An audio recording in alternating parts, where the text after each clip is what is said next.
Alüminium hidroksidin termiki parçalanmasına aid qrafikə əsasən X maddəsini A və B-nin qiymətini müəyyən etməliyik. İlk olaraq alüminium hidroksidin parçalanma reaksiyasını yazsaq, 2 alüminium OH3 parçalandığında alüminium 2O3 və 3H2 almış olur. Məsələdə verilən qiymətlərə əsasən maddələrin kütlələrini müəyyən etsək, alüminium 2O3-ün kütləsi 102, suyun kütləsi 18, 3-ə vuranda 54, alüminium hidroksidin kütləsi isə 156 olmuş olacaq. Qrafikdə deməli B maddəsindən başlayaraq azalan alüminium hidroksid, miqdarca artanlar isə məhsul olmuş olacaq. Yəni reaksiya girən maddə həmişə azalır, məhsullar isə artmış olacaq. Burada miqdarca çoxluq təşkil edən alüminium 2O3-dür. Deməli X maddəsi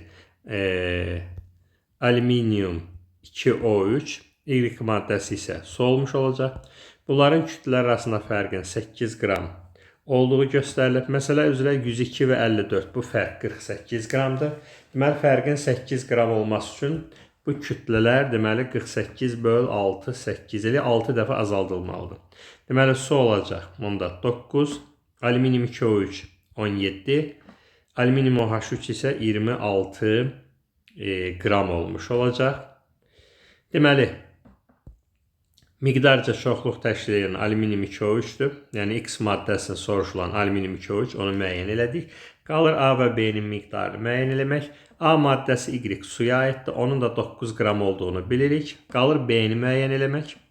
Deməli, reaksiya daxil olan maddənin kütləsi məhsulların kütləsi qədər olur. Yəni B-nin qiyməti alınan X və Y-in kütləsinin cəmi qədər ola bilərdi. Ancaq qrafikə fikir versək, B-nin qrafiki tamamilə sıfıra düşməyib. Yəni B azalıb və sonda A qədər qalıb.